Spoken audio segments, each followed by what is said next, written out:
Dalam Islam, menikahi janda memiliki banyak keutamaan yang diajarkan oleh Nabi Muhammad. Janda seringkali memikul beban tanggung jawab, baik terhadap dirinya sendiri maupun anak-anaknya. Dengan menikahi janda, seseorang tidak hanya menjalankan sunnah Rasulullah, tetapi juga memberikan perlindungan, kasih sayang, dan dukungan kepada orang yang mungkin lebih membutuhkan. Nabi Muhammad sendiri menikahi beberapa janda, seperti Ummu Salamah dan Saudah binti Zam'ah, menunjukkan bahwa menikahi janda adalah bentuk ibadah yang penuh berkah. Rasulullah juga bersabda bahwa menolong wanita yang ditinggalkan, termasuk melalui pernikahan, adalah amal yang sangat dicintai Allah. Selain itu, menikahi janda mengajarkan nilai kasih sayang, pengorbanan, dan menghargai seseorang bukan karena statusnya, tetapi karena ketakwaan dan keimanan. Dalam Islam, tidak membayar utang dengan sengaja tanpa alasan yang sah adalah dosa besar. Rasulullah SAW memberikan peringatan keras mengenai akibatnya, baik di dunia maupun akhirat. Berikut ini 3 azab bagi mereka yang lalai. 1. Tidak diterima amalannya. Rasulullah SAW bersabda, jiwa seorang mukmin itu tergantung pada utangnya sampai ia dilunasi. HR Tirmidzi. Ini berarti amalannya bisa terhalang karena utangnya belum diselesaikan. 2. Azab kubur. Orang yang meninggal dalam keadaan berhutang akan menghadapi kesulitan di alam barzah. Hutang menjadi beban berat yang menahannya dari ketenangan di kubur. 3. Tidak masuk surga meskipun mati syahid. Dalam hadits lain, Rasulullah SAW bersabda bahwa seseorang yang mati syahid tetap tidak diampuni dosa utangnya, menunjukkan betapa seriusnya konsekuensi ini. Dalam Islam, suami memiliki tanggung jawab besar terhadap istri, baik dalam hal nafkah, kasih sayang, maupun menjaga hak-haknya. Namun, ada dosa-dosa yang bisa dilakukan seorang suami terhadap istrinya. 1. Mengabaikan tanggung jawab nafkah. Seorang suami wajib memenuhi kebutuhan fisik, seperti makanan, pakaian, dan tempat tinggal. Jika suami sengaja lalai, itu dianggap dosa besar. 2. Bersikap kasar atau menzalimi istri, baik secara fisik maupun emosional. Rasulullah SAW menegaskan bahwa laki-laki terbaik adalah yang paling baik kepada keluarganya. 3. Mengabaikan perasaan istri, seperti tidak memberikan perhatian, cinta, atau penghargaan yang layak. 4. Tidak adil dalam poligami. Jika memiliki lebih dari 1 istri, karena keadilan adalah syarat utama dalam syariat. Dalam Islam, Ali bin Abi Thalib adalah salah satu sahabat Nabi Muhammad SAW yang memiliki banyak keistimewaan dalam Islam sebagai sepupu sekaligus menantu Rasulullah. Ali tumbuh dalam didikan langsung Nabi. Ia dikenal karena kecerdasannya, keberaniannya, dan kesetiaannya kepada Islam. Ali adalah salah satu pemeluk Islam pertama, bahkan saat masih sangat muda. Keberaniannya terlihat dalam Perang Badar, Uhud, dan Khandaq, di mana ia sering menjadi ujung tombak pasukan Muslim. Julukannya, Asadullah Singa Alam, mencerminkan kegigihannya di medan perang. Selain itu, Ali adalah figur yang sangat bijaksana. Ia dikenal karena pidato-pidatonya yang penuh hikmah. Banyak di antaranya tercatat dalam Nahjul Balaghah. Ketika menjadi khalifah keempat, Ali menunjukkan keadilan yang luar biasa dan dedikasi terhadap umat. Dalam Islam, mata adalah anugerah besar dari Allah, tetapi juga bisa menjadi sumber dosa jika tidak dijaga. Rasulullah bersabda, pandangan adalah panah beracun dari panah-panah iblis. Barang siapa menundukkan pandangannya karena Allah, maka Allah akan memberikan manisnya iman dalam hatinya. HR Ahmad. Pandangan yang tidak terjaga, seperti melihat sesuatu yang diharamkan atau memandang dengan syahwat, bisa membawa kita pada dosa. Oleh karena itu, Allah memerintahkan dalam Al-Quran, katakanlah kepada laki-laki yang beriman agar mereka menundukkan pandangannya dan menjaga kemaluannya. Qiyas An-Nur 30. Maka, menjaga pandangan adalah langkah awal menjaga hati dari penyakit yang merusak keimanan.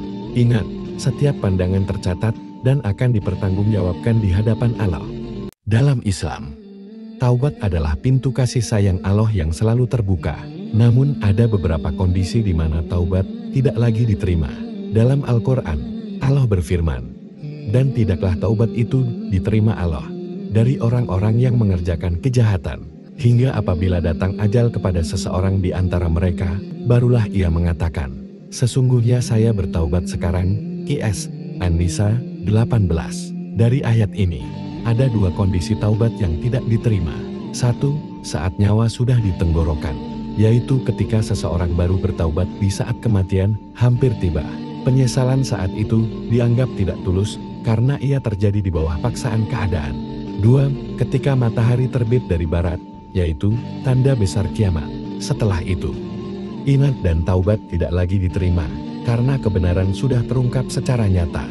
Dalam Islam, rasa malas untuk sholat sering disebabkan oleh lemahnya iman dan godaan dari syaitan.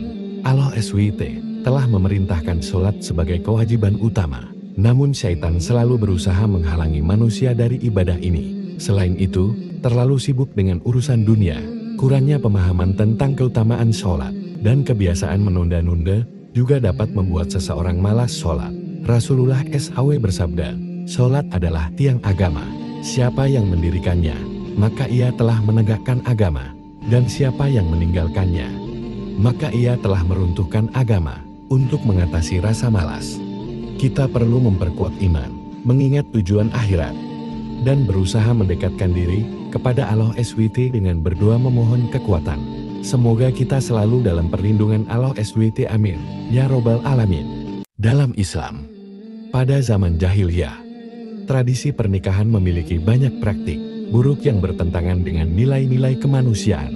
Salah satunya adalah pernikahan warisan, di mana seorang laki-laki dapat mewarisi istri ayahnya setelah ayahnya meninggal, tanpa mempertimbangkan kehendak perempuan tersebut. Selain itu, terdapat pernikahan polyandry, di mana seorang wanita memiliki banyak suami, serta pernikahan mut'al, yang bersifat sementara dan hanya berlandaskan hawa nafsu. Dalam beberapa tradisi, wanita dipaksa menikah tanpa hak memilih atau bahkan dijadikan barang tukar dalam transaksi. Ketika Islam datang, Nabi Muhammad menghapus tradisi-tradisi ini, memuliakan kedudukan perempuan, dan menetapkan pernikahan sebagai ikatan suci berdasarkan keridhaan, kasih sayang, dan tanggung jawab bersama.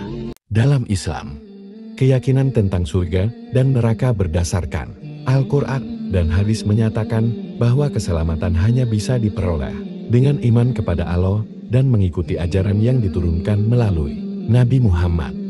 Dalam Al-Quran, Allah berfirman, sesungguhnya agama yang diridai di sisi Allah hanyalah Islam. Qiyas, Ali Imran 19. Namun, Islam juga mengajarkan bahwa Allah Maha Pengasih dan Maha Adil.